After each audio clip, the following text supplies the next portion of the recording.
Hi friends, எல்லாத்துக்கும் வணக்கம். எல்லாம் எப்படி இருக்கீங்க? நல்லா இருக்கீங்களா? இன்றைக்கி என்னென்னு பார்த்தீங்கன்னா, சூப்பரான ஒரு கத்திரிக்காய் தொக்கு தான் கடைய போகிறோம். வெள்ளை சாதத்துக்கு இட்லி தோசை கூட வச்சு சாப்பிட்லாம். சூப்பராக இருக்கும். இங்கே பாருங்கள், இது கூட அப்பளத்தை வச்சு தொட்டு சாப்பிட்டோம்னா அவ்வளோ ஒரு டேஸ்ட்டாக இருக்கும். கறி குழம்போடு இது டேஸ்ட் அவ்வளோ சூப்பராக இருக்கும். இது எப்படி செய்கிறதுன்னு பார்க்கலாம் வாங்க.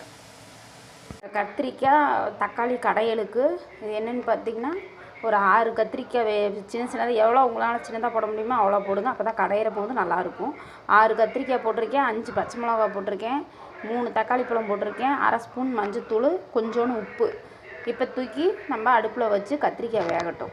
இதுக்கு தாளிப்புக்கு தேவையான பொருள்: ஒரு பெரிய வெங்காயம், 2 கொத்து கருவேப்பிலை, 4 வரமிளகா, 1 ஸ்பூன் கடுகு, 3 ஸ்பூன் எண்ணெய். இவ்வளோ தான் இதுக்கு தேவையான பொருள். கத்திரிக்காய் வேக போட்டோம். ஓரளவுக்கு நல்லா நல்லாவே வெந்துருச்சு. தக்காளி வெங்காயம் எல்லாம் வெந்துருச்சு.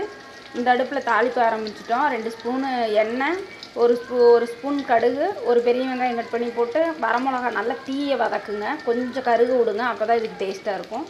கருவேப்பிலை போட்டு இதை தாளிச்சிருவோம். இங்கே பாருங்கள், துளியூண்டு புளி, நிறைய போட்டுறக்கூடாது. துளியூண்டு புளி நம்ம இந்த கத்திரிக்காய்க்குள்ளே வேகலையே போட்டுருவோம். அப்போ தான் அதுவும் சேர்ந்து வேகும். இதை எடுத்து இதில் போட்டாச்சு. இனிமேட்டுக்கு நம்ம என்ன பண்ணால், இதை ஒரு 5 நிமிஷம் கழித்து இந்த தண்ணியை வடிச்சிட்டு நல்லா கடைஞ்சிக்கலாம். இங்கே பாருங்கள், தாளித்து ஊற்றின கத்திரிக்காயெல்லாம் நல்லா தாளித்து கடைஞ்சாச்சு. கத்திரிக்காய் பாருங்கள், செம சூப்பராக இருக்குது. பார்க்குறதுக்கே நல்லா டேஸ்ட்டாக இருக்கும். இந்த மாதிரி கடைஞ்சி சாப்பிட்டு பாருங்கள்.